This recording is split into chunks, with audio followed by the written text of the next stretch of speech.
نبی پاک کو ہے ویسا جانوروں پاگلوں سب کو ہے. پھر وہ کہنے لگے میری بات کا یہ مطلب تھا وہ مطلب تھا، سچے دل سے بڑے ٹھنڈے دماغ سے. دیکھیں میں کوئی اونچا نہیں بول رہا، کوئی جوش میں نہیں ہوں. دیکھو ایک بندہ کہتا ہے جیسا علم نبی پاک کو مثال دیتا ہے کہ ایسا عطائی علم تو جانوروں پاگلوں سب کو حاصل ہے. وہ کہتا ہے میرا یہ مطلب ہے میرا وہ. ہمارا سوال یہ ہے کہ تجھے یہ بات کہنے کی ضرورت کیا ہے؟ بولے ہے کوئی ضرورت؟ نہیں تسی بول دے نہیں یار، ہاں تو کر دے ہے کوئی ضرورت. بھئی مطلب جو بات میں بیان کرنا ہے کہ یہ مطلب تھا تو وہ مطلب تھا، تو یہ بات کہنی چاہیے. کیوں کہی؟ اعلیٰ حضرت رحمت اللہ علیہ فرمانے لگے تو پاگل ہو گیا، قرآن نہیں پڑھتا. وَعَلَّمَكَ مَا لَمْ تَكُنْ تَعْلَمْ. اللہ فرماتے ہیں محبوب جو آپ نہیں جانتے تھے میں نے سارا ہی آپ کو سکھا دیا ہے. فرمایا جس کا استاد رب ہو اسے کوئی کمی رہتی ہے؟ فرمانے لگے تو یہ مثالیں دیتا ہے. ہمارا عقیدہ یہ ہے کہ اللہ نے غیب کے خزانوں کی کنجیاں ہی اپنے نبی کو عطا فرما دی. ایک مولانا اور اٹھے کہنے لگے نماز میں نبی پاک کا خیال آئے تو نماز ٹوٹ جاتی ہے. لوگ کہتے ہیں لڑو نہ، ہم نہیں لڑ رہے بھائی، ہم تو امت کو اکٹھا کرنا چاہتے ہیں. لیکن ادھر دیکھو نا، آپ کے سامنے کوئی بندہ کھڑا ہو کے کہہ دے کہ نبی پاک کا خیال آئے تو نماز ٹوٹ جاتی ہے، تو آپ اس کے گلے میں پھولوں کا ہار ڈالیں گے؟ کیوں؟ مربت کرو نا، مربت کا درس دے رہے ہو، مربت کرو. چلے آپ کو ایک مثال دیتا ہوں بڑی سادی. اس نے کہا جی حضور کا خیال آئے تو نماز ٹوٹ جاتی ہے. نماز میں آپ درود شریف کے بعد دعا پڑھتے ہیں. دعا کون سی ہے؟ ربنا اغفر لی. آتی ہے نا آپ سب کو؟ پڑھیے ذرا ربنا اغفر لی. اس کا ترجمہ کیا ہے؟ یا اللہ مجھے بھی بخش دے اور میرے ماں باپ کو بھی. تو جب یہ دعا مانگی تو ابا جی کا خیال نماز میں آیا کہ نہیں آیا؟ اماں جی کا؟ سنی تھوڑا سا اگر آپ سمجھے نا، میرا سنی ایک ہی بات کرتا ہے. جب اس سے کوئی بندہ کوئی مسئلہ پوچھتا ہے نا تو سنی کہتے ہیں میں تو پڑھا ہوا ہی نہیں. او خدا کے بندے آج پڑھ کے جانا ساری محفل، اور آئندہ جمعہ بھی اپنے خطیب کے پاس پڑھنا ذرا دھیان سے، پھر اگلا بھی پڑھنا، پھر تو انشاءاللہ کہے گا نہیں میں پڑھا ہوا نہیں. بھئی نماز میں آیت پڑھتے ربنا اغفر لی تو ابا جی کا خیال آتا ہے کہ نہیں؟ تو نماز ٹوٹ گئی کہ رہ گئی؟ اماں جی کا خیال آتا ہے کہ نہیں؟ اعلیٰ حضرت فرمانے لگے اگر تیرا باپ جو بے نمازی ہو، ان پڑھ ہو، اس کا خیال آنے سے نماز نہیں ٹوٹتی، تو پھر سن ہمارا عقیدہ کیا ہے. تو کہتا ہے نبی پاک کا خیال آ جائے تو نماز ٹوٹ جاتی ہے. اعلیٰ حضرت فرمانے لگے ہمارا عقیدہ یہ ہے کہ جب تک رسول پاک کا خیال آئے نا ہماری نماز ہوتی ہی نہیں، ہوتی نہیں جب تک. کچھ لوگوں نے کہہ دیا نبی پاک ہماری طرح بشر ہے. او بھائی دیکھو نا، آج خبر ملی ہے کہ ہالینڈ نے پھر سے خاکے شائع کر دیے. ادھر دیکھو میری طرف. یہ ناموس رسالت کا مسئلہ 100 سال پہلے اعلیٰ حضرت نے سمجھایا تھا اور فرمایا تھا دشمن احمد پہ شدت کیجئے، ملحدوں سے کیا مربت کیجئے، شرک ٹھہرے جس میں تعظیم حبیب، اس برے مذہب پہ لعنت کیجئے.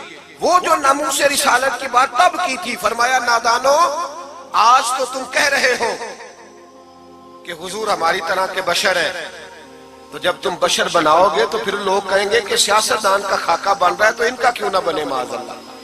اس وقت اعلیٰ حضرت نے کہا تھا نا یہ بات نہیں ہے. آپ فرمانے لگے بات یہ ہے کہ اللہ کی سرتابہ قدم شان ہے، یہ انسان نہیں انسان، وہ انسان ہے. یہ قرآن تو ایمان بتاتا ہے انہیں اور ایمان یہ کہتا ہے میری جان ہے. یہ ناموس رسالت کا مسئلہ ساری زندگی اعلیٰ حضرت نے سمجھایا اور لوگوں کو بتایا کہ جان ہے عشق مصطفیٰ، روز فضو کرے خدا، جس کو ہو درد کا مزہ وہ ناز دوا اٹھائے کیوں. اعلیٰ حضرت موجود تھے مدینہ شریف میں. اس زمانے میں نا نبی پاک کے گنبد کے سامنے کھجوروں کے 2 درخت ہوتے تھے، کھجوروں کے 2 درخت. شعراء سارے بیٹھے تھے تو شاعر جو ہوتا ہے نا وہ تشبیہ دیتا ہے بعض اوقات. تو شاعر نے شعر کہا، کہنے لگا یوں ہے درخت حضرت والا کے سامنے. توجہ ہے میری بات پر؟ حضور کے گنبد کے سامنے کھجوروں کے 2 درخت ہیں. شاعر نے شعر لکھا یوں ہے درخت حضرت والا کے سامنے، مجنو کھڑا ہو خیمہ لیلا کے سامنے. اعلیٰ حضرت فرمانے لگے یہ شعر میرے نبی پاک کی شان کے لائق. فرمانے لگے تم نے حضور کے خیمے کو نبی پاک کے گنبد کو لیلا کا خیمہ بنا دیا، یہ کیا بات ہوئی؟ تو لوگ مانتے بھی نہیں، نہ وہ بھی نہ مانے، کہنے لگے جی اعتراض کرنا آسان ہے، شعر کہنا مشکل ہے، آپ بتائیں شعر کیسے کہنا چاہیے؟ فرمایا لفظ وہ کہو جو حضور کی شان کے لائق ہے، جو شان کے لائق نہیں وہ لفظ نہ کہو۔ شعر کیا کہا؟ کہنے لگے یوں ہے درخت حضرت والا کے سامنے، مجنو کھڑا ہو خیمہ لیلا کے سامنے۔ اعلیٰ حضرت فرمانے لگے غلط ہے تشبیہ، کہا جی آپ بتا دیں۔ تو اعلیٰ حضرت فرمانے لگے سنو پھر، یوں ہے درخت حضرت والا کے سامنے، قدسی کھڑے ہیں عرش معلا کے سامنے۔ گویا قدسی کھڑے ہیں عرش، یہ فاضل بریلوی رحمت اللہ علیہ کا انداز ہے۔ ناموس رسالت کے بارے میں کبھی کسی کو گنجائش، ہمارے اینکر ٹی وی پہ بیٹھ کے ابھی بھی باتیں ہوں گی سویرے بڑی، مولوی جذباتی ہے جی، یہ کہتا ہے کہ گستاخان رسول سے رشتہ توڑو، اور سارے اینکر ہمارے بچوں کو خراب کرتے ہیں، کہتے ہیں جی حضور نے تو اپنے بے ادب کو معاف کیا۔ بالکل معاف کیا ہے، بالکل معاف کیا، نبی پاک نے اپنے بے ادب کو معاف کیا ہے، پر حضرت ابو بکر صدیق نے حضور کے بے ادب کو کوئی نہیں معاف کیا۔ حضرت عمر نے حضور کے بے ادب کو معاف، حضرت عثمان غنی نے معاف، مولا علی نے معاف، ان لوگوں نے حضور کے بے ادب کو معاف۔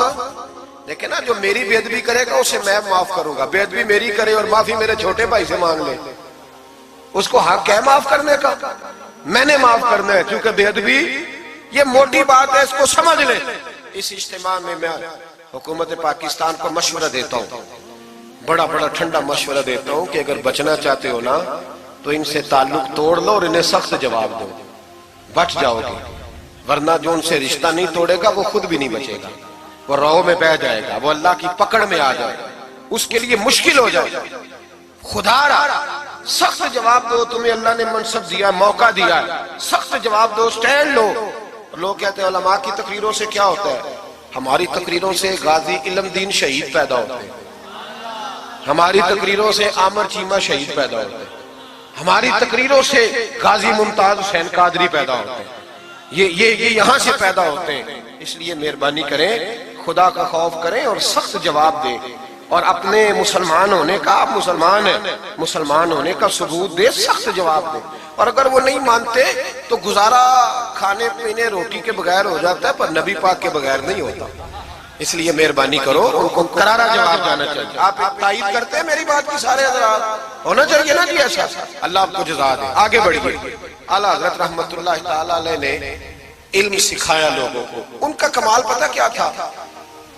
ہم نہ کمزور دلائل کے ساتھ میدان میں اترتے ہیں تو پھر ہم سے لوگ قابو نہیں آتے، ہمیں نا سٹڈی کرنی چاہیے، پڑھنا چاہیے۔ ہمارے یہاں پڑھنے پڑھانے کا رواج نہیں، بلکہ اب تو جب سے یہ سوشل میڈیا آیا ہے مفتی بھی سارے فیس بک کے رہ گئے۔ ایک صاحب پوچھتے ہیں جی وہ فیس بک پہ میں نے پڑھا تھا، تو میں نے کہا فیس بک کس کتاب کا نام ہے؟ کس کتاب کا نام ہے؟ اس پہ تو جو جس کا دل کرتا ہے، اچھا بھی اس کا فائدہ بھی ہے، لیکن مہربانی کریں جب آپ نے پڑھنا ہو نا تو پھر آپ کسی مستند کتاب سے پڑھیں، پھر اس کتاب کا حوالہ کوٹ کریں تاکہ مانا جائے۔ اعلیٰ حضرت مسئلہ بتانا بھی جانتے تھے اور منوانا بھی جانتے تھے۔ ان کی کسی کتاب کا کوئی جواب، اور جب جواب نہیں ہوتا تو بندے گالیاں دیتے ہیں، اور جب سامنے والا غصے میں آ جائے تو سمجھے الجھ گیا ہے، اب دلائل کوئی نہیں تو اب غصہ کر کے بھاگنا چاہتا ہے۔ اعلیٰ حضرت کا ایک فتویٰ ہے، میری باتوں کی سمجھ آ رہی ہے آپ حضرات کو؟ پیچھے والے ذرا کم ہاں نہ کر رہے ہیں، آ رہی ہے جی آپ حضرات کو سمجھ؟ ماشاءاللہ قورم بھی پورا ہو گیا آپ کا، تھوڑی توجہ کریں میری بات پر۔ اعلیٰ حضرت رحمت اللہ تعالیٰ علیہ کا ایک فتویٰ ہے، اعلیٰ حضرت کا فتویٰ ہے کہ جمعے کی جو دوسری اذان ہے نا، بعض مسجدوں میں خطیب کے سامنے ہوتی ہے، فرمایا خطیب کے سامنے نہیں دینی چاہیے، باہر دروازے پہ دینی چاہیے، اعلیٰ حضرت کا فتویٰ ہے۔ اب میری بات بھی ذرا ٹھنڈے دل سے سن لیں، اگر کوئی خطیب کے سامنے دیتا ہے تو اذان اس کی بھی ہو جاتی ہے، سمجھ آ رہی ہے؟ صبح رٹانا ڈال دینا اپنی مسجد میں جا کے کہ جی انہوں نے تو ایسے کہا ہے تو آپ ایسے کرتے ہیں۔ لوگ اپنی ارادہ ہوتا ہے نا لڑائی کرنے کا تو بہانہ کوئی اور بنا لیتے ہیں، تو آپ کوئی کسی کا پروگرام ہو تو میری بات سامنے رکھ کے لڑائی نہ کرے۔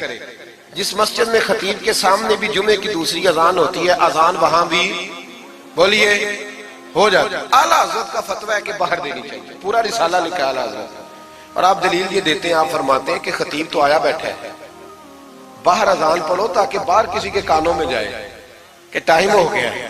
خطیب کو سنا رہے ہو، وہ تو آیا ہے. اس پر دلائل دیا اعلیٰ حضرت نے، کیونکہ فروعی مسئلہ ہے، اختلاف کا حق رکھتے. جبل پور میں اعلیٰ حضرت چلے گئے تو وہاں کچھ مولانا حضرات ایسے تھے جو ناراض ہو گئے، کہنے لگے جی ہم 50 سالوں سے ایسے ہی کر رہے ہیں، انہوں نے نیا فتویٰ دے دیا. انہوں نے اعلیٰ حضرت پہ مقدمہ کر دیا. یہ کچھ لوگ کہتے ہیں نا جی مجھے 40 سال ہو گئے، آپ آج بات بتا رہے ہیں. تو بھائی علم کا تعلق تجربے سے نہیں ہوتا کہ 40 سال کا بندہ تجربہ کر لے تو نماز صحیح ہو جاتی ہے. اس کے لیے نماز سیکھنی پڑتی ہے، یاد کرنی پڑتی ہے. تجربے کا تعلق علم سے، وہ سیکھنا پڑتا ہے. اعلیٰ حضرت رحمۃ اللہ نے فتویٰ دیا کہ باہر اذان پڑھو. ایک آدمی نے مقدمہ کر دیا، کچہری چلا گیا کہ دیکھیں جی انہوں نے آ کے نیا مسئلہ چھیڑ دیا اور ہمارے خلاف فتویٰ دے دیا. اعلیٰ حضرت فرمانے لگے کسی کے خلاف نہیں دیا بھائی، میں نے تو مسئلہ پوچھا تو بتا دیا. ہر بندہ قبول کرنے کی صلاحیت بھی نہیں رکھتا. حق قبول کرنے کے لیے بھی دریا جتنا دل چاہیے، قبول کرنا بھی بڑا مسئلہ ہے. اس نے مقدمہ کر دیا انگریز کی عدالت میں، اگرچہ جج مسلمان تھا. اور اعلیٰ حضرت کبھی انگریز کی عدالت نہیں جاتے تھے، فرماتے تھے عدالت وہ ہوتی ہے جہاں عدل ہوتا ہے، اس کو کچہری کہتے ہیں. اور کبھی نہیں گئے تھے عدالت. فرماتے تھے جب نظام مصطفیٰ علیہ السلام نافذ ہوگا پھر جائیں گے. مخالفین نے مقدمہ کر دیا. وہ جو سامنے آواز دیتا ہے نا جج کے، فلاں بن فلاں حاضر ہو، ہمارے ہاں تو اسے ادری بھی کہتے ہیں، ہاکر بھی کہتے ہیں، آپ پتہ نہیں کیا نام دیتے ہیں اس کو، کیا کہتے ہیں جی اس کو یہاں. چلے جو بھی ہے، نمائندہ کہہ لیں آپ جج کا، میں تفصیل میں جاتا نہیں. اس کو کہا جاتا ہے نا فلاں بن فلاں کو بلاؤ. سمجھ آ رہی ہے آپ حضرات کو؟ اعلیٰ حضرت کا مرید تھا وہ بندہ. جب پتہ چلا نا اس کے جج کے پاس مقدمہ ہے تو اعلیٰ حضرت نے بلا کے اسے ساری بات سمجھا دی. وہ مخالفین جب کچہری پہنچے تو اعلیٰ حضرت گئے کوئی نہ. وہ کہنے لگے دیکھا وہ آیا نہیں، ہم جج صاحب کو کہیں گے وہ تو عدالت کو بھی کچھ نہیں سمجھتا، دیکھو نا نہیں آیا، ذرا مسئلہ لگائیں گے اور جلدی فیصلہ ہوگا. جج مسلمان تھا، اس نے کیس سارا پڑھا، سمجھ گیا کہ مسئلہ یہ ہے کہ ایک مولانا کہتے ہیں اذان خطیب کے سامنے دو، دوسرے کہتے ہیں وہاں دو. جب باری آئی نا اس کیس کی، کیس پڑھ کے نا تو اپنے اس نمائندے کو کہنے لگا مولانا احمد رضا بن نقی علی خان کو بلاؤ. اس کو اعلیٰ حضرت نے سمجھایا ہوا تھا.